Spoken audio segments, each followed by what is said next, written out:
আজকে আমরা যাচ্ছি হচ্ছে কই যাবো? আমরা যাবো হচ্ছে ট্রেনের কাছে। ট্রেনে তালহা, সামির, ছোট ভাই। A few moments later. ঘুমাও তাহলে ঘুমাও। 2000 years later. তো দেখতে দেখতে আমরা চলে আসি হচ্ছে চট্টগ্রাম রেলওয়ে স্টেশনে, এবং চট্টগ্রাম রেলওয়ে স্টেশনের সৌন্দর্য রাতের অসম্ভব সুন্দর। তো গাইস, এখন আমরা চলে আসছি চট্টগ্রাম রেলওয়ে স্টেশনে। এখন আমরা যাবো চকরিয়াতে, চকরিয়া হয়ে যাবো হচ্ছে আলীকদম। তো চলুন যেতে যেতে দেখা যাক। সো এখান থেকে আমরা যাবো হচ্ছে নতুন ব্রিজ, যেখান থেকে কক্সবাজার এবং বান্দরবন যাওয়ার সকল ধরনের গাড়ি পাওয়া যায়, এবং সেখানেই আমরা যাচ্ছি। চলুন যেতে যেতে দেখা যাক। তো এখন যাবো হচ্ছে চকরিয়াতে, যে বাসে উঠলাম। এখান থেকে আমরা যাব চকরিয়া। চকরিয়া থেকে আমরা সেখান থেকে জিপ বা সিএনজিতে যাবো হচ্ছে আলীকদম। বাসে যেতে যেতে আমরা কখন যে ঘুমিয়ে পড়েছিলাম তা বলতে পারি না, কিন্তু নতুন ব্রিজের যে সৌন্দর্য অসম্ভব সুন্দর। এর নিচ দিয়ে যে জাহাজগুলো যায় সেগুলো অসম্ভব দেখতে সুন্দর লাগে, এবং আমরা সেখান থেকে জিপ গাড়ি নিয়ে চলে যাই আলীকদমের উদ্দেশ্যে। এবং পাহাড়ের যে সৌন্দর্য ভাই বলে বোঝানো সম্ভব না, এক কথায় অসাধারণ এবং ভয়ঙ্কর সুন্দর। আপনি যদি নতুন বা আমরা যে নতুন পাহাড়ে উঠেছি, বাঘগুলো যখন যায় ভয়ঙ্কর খাদের মধ্যে একবার পড়ে গেলেই শেষ, কিন্তু সৌন্দর্য বলে বোঝানো সম্ভব না, অসম্ভব সুন্দর। এবং সেদিন প্রচুর গরম ছিল, আমরা গিয়ে নদীতে গোসল করতে নেমে পড়ি। সেখানে একটি নদী রয়েছে, ঝর্ণা থেকে পানি আসে, নিচে পাথর, অনেক সুন্দর। আমরা সেখানে গোসল করি এবং এই যে ব্রিজ থেকে অনেক লাফালাফি করি, এবং আমরা গোসল করে চলে যাই পাহাড়ের উদ্দেশ্যে, ট্রেকিং করার উদ্দেশ্যে। এবং নিচে সবগুলো হচ্ছে তামাক গাছ, এবং পিছে ওই পাহাড়টায় আমরা হচ্ছে আজকে ক্যাম্পিং করব। এখন আমরা যাব হচ্ছে মায়াংটং পাহাড়ের উদ্দেশ্যে।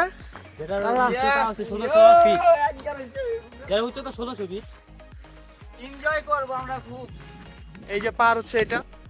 আপনারা যদি হেঁটে উঠতে চান পাহাড়ে, হেঁটে উঠলে প্রচুর কষ্ট হবে। হেঁটে না উঠে আমি বলবো বাইক দিয়ে উঠে যান, এবং নামার সময় হেঁটে নামবেন, সৌন্দর্যটা দেখতে। হেঁটে ওঠার যে ভয়াবহ অভিজ্ঞতা তা আপনারা এই ভিডিওতেই দেখতে পারবেন শেষের দিকে। এখন আমরা আছি মারাংতং পাহাড়ের সর্বোচ্চ চূড়া। এই পাহাড়ের সর্বোচ্চ চূড়া কিন্তু এটাই, এবং আমরা সেখানে উঠেছিলাম। এরপর রাতে হয় বারবিকিউ, এবং আমরা বারবিকিউ করে গান টান গিয়ে ঘুমিয়ে পড়ি। এবং সকালের যে অসম্ভব সুন্দর, হয়তো বা মেঘ দেখিনি, কিন্তু চলুন আমরা সকালের ভিউটা দেখে আসি, অসম্ভব মারাত্মক সুন্দর।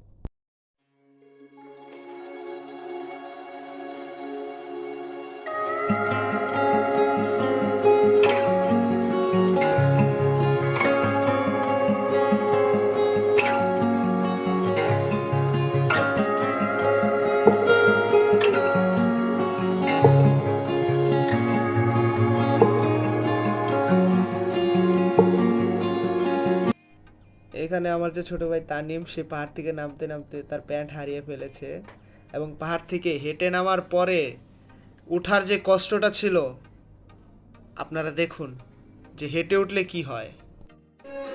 এই যে কানে ধরলাম, 1 2 3 আরেকবার মারে বাবা, হুন্ডা ছাড়া আমি ওই পাহাড় আর উঠুম না। এই পাহাড়ের উচ্চতাটি হচ্ছে 1650 ফুট, এবং প্রায় 5 কিলোমিটার আপনাকে হাঁটতে হবে, ট্রেকিং করতে হবে, যার সময় লাগবে 2 থেকে 2.5 ঘন্টার উপরে। আমি হুন্ডা বাইক দিয়ে উঠে গিয়েছিলাম, ওরা বলেছিল ওরা এক্সপিরিয়েন্স নেবে হেঁটে ওঠার, আর এই তার পরিস্থিতি, এক্সপিরিয়েন্স। কও কানে ধইরা গেছি, ওই পাহাড়ে হুন্ডা ছাড়া উঠবো না। আল্লাহ হাফেজ, টাটা।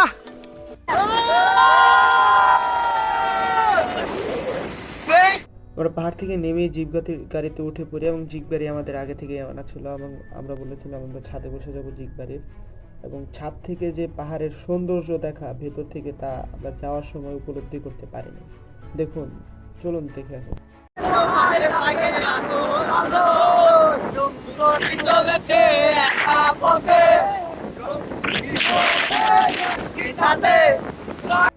আমরা গান গাইতে গাইতে চলে আসি জিপ গাড়িতে, এবং তখন হচ্ছে একটু বৃষ্টি বৃষ্টি ভাব ছিল, আকাশটাও মেঘলা মেঘলার মতো ছিল, কোনো রোদ ছিল না, ঠান্ডা ছিল, এবং বাতাস ছিল প্রচণ্ড। এবং এই যে দেখুন আপনারা, যে ভয়ঙ্কর খাদ, নিচে তাকালে ভয় লাগে, কিন্তু সৌন্দর্যতে আমরা পুরাই মুগ্ধ হয়ে যাই।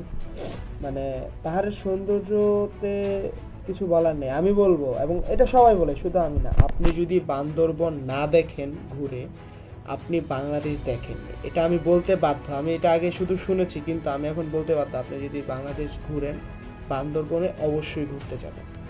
এবং পাহাড়ের যে সৌন্দর্য, আঁকাবাঁকা রাস্তা, এবং এই যে এইগুলো রাস্তা দিয়ে কিন্তু হাতি যাওয়া আসা করে, হাতি চলাচল করে রাস্তার মাঝে মাঝে, সাইনবোর্ডে আমরা দেখতেছি লেখা।